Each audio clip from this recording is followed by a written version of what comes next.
greatest blitz on Germany, Allied airmen link up their attacks with Marshal Stalin's armies.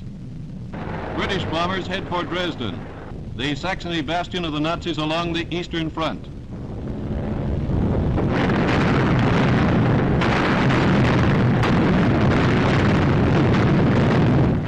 And up comes Goebbels' newest secret weapon, a scarecrow, exploding like a plane hit by ack-ack.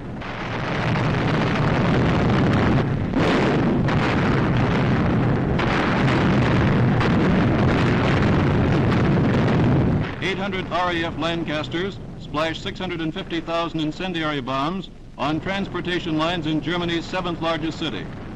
They smash a big Reich roadblock across the Russian advance. Damage to Dresden, hampering the Wehrmacht, helps Konev's forces 70 miles away.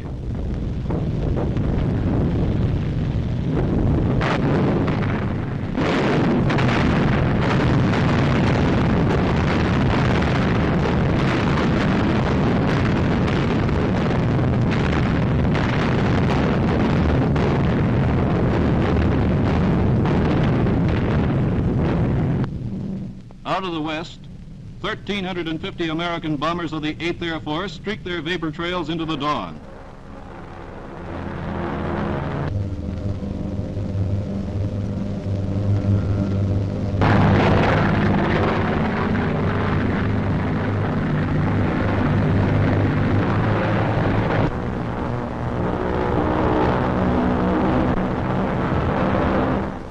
For 2 full days, miles of these bombers hammered Reich factory and railroad centers in the east, Chemnitz, Magdeburg, Cottbus. The veteran 1st Division of the 8th Air Force today carried its 200,000 ton of bombs to help an ally. Now they hit Dresden, hardest of all.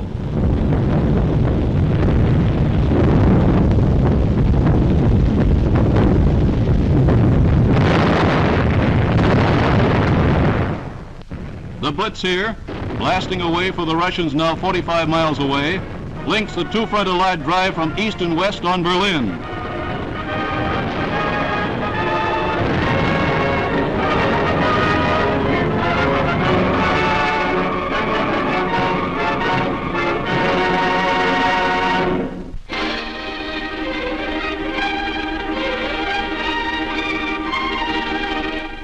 The Seine is in flood.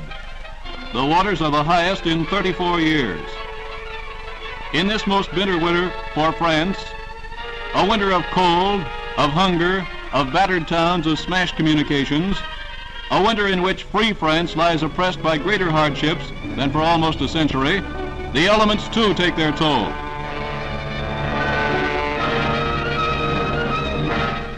Industrial equipment, barges, cranes, grain elevators in the flat country outside Paris are flooded, swamped, made useless. Boats are thrown up onto what had recently been dry land. Viaducts, vital to the supply lines, must be reinforced. The people of Paris smile wryly and say, not enough food, but plenty of water. Water is the only commodity Paris has in abundance. Water and the spirit to carry on.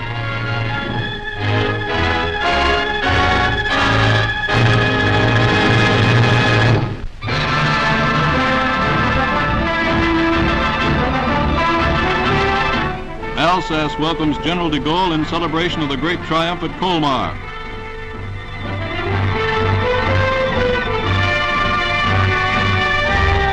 As the fighting French of the First Army jab the Wehrmacht back into Germany, at Strasbourg the people gather in their war-torn cathedral.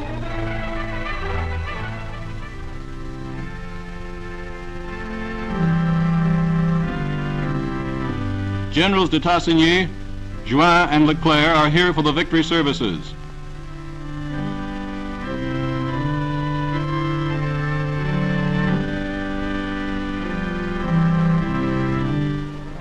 French armor pummeled Nazi fortresses in the Vosges Hills, and French soldiers tore Rundstedt's legions to tatters.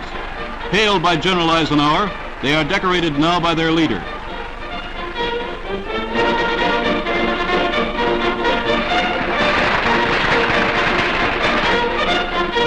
From now on, heroes of Strasbourg and Colmar will fight on German soil. At Saverne, the nation honors its American allies fighting shoulder to shoulder with the French. General Alexander Patch of the 7th Army becomes the commander of the Legion of Honor.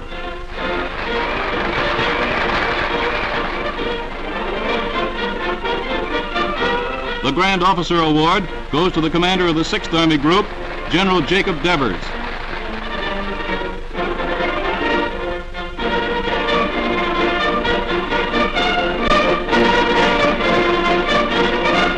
Once again, France and America beat back the ruthless hordes from over the Rhine. And once again, fighting Frenchmen march through a free Alsace.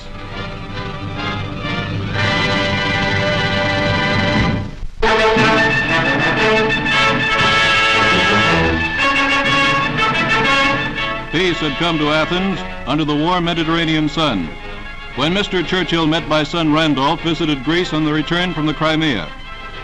Others in the party were Field Marshal Alexander, General Scobie, and the British ambassador.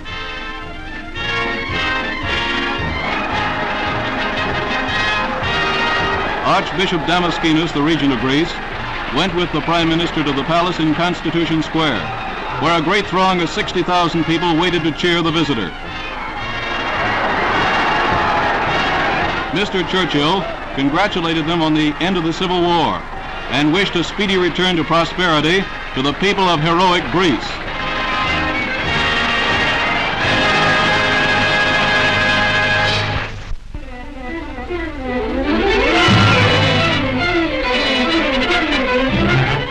On the Third Army front in Germany, American soldiers have fought in snow, in ice, in fog, and now along flooded roads, flooded marshes, flooded streams.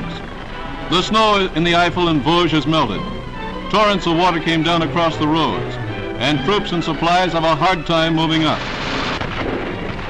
Sometimes Americans hold one end of a bridge, Germans the other. The enemy has to be bombed or mortared out before the advance can proceed.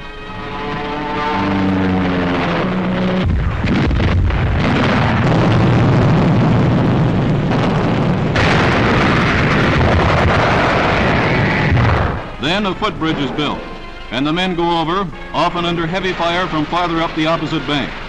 Over and over, the bridges are hit and smashed.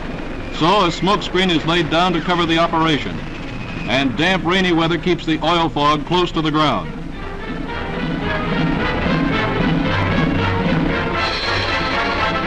When the wind shifts, the canisters are floated downstream to the windward. Ammunition, food stores, and medical supplies are carried across.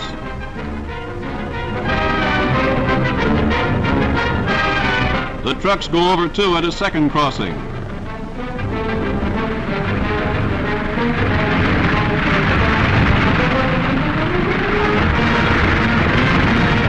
The troops advance, with the river and smoke screen behind them.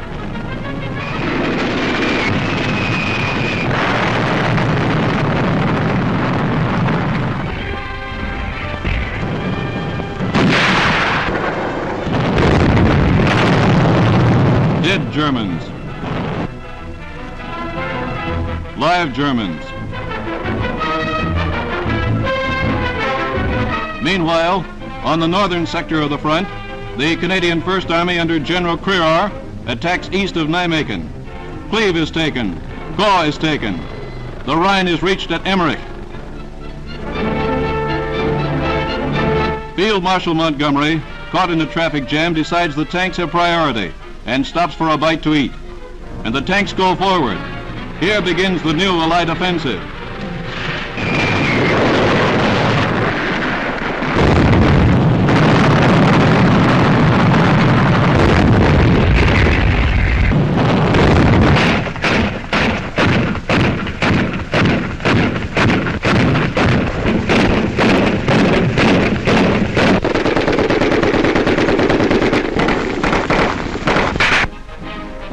In the first 2 weeks, the Canadians took 10,000 prisoners. They cleared the Reichswald Forest, cleared a maze of German junctions, broke through 3 belts of the Siegfried Line. And war comes into the German homeland as it came to other homelands when the Nazis were riding high. Germany is learning what it means to begin a war.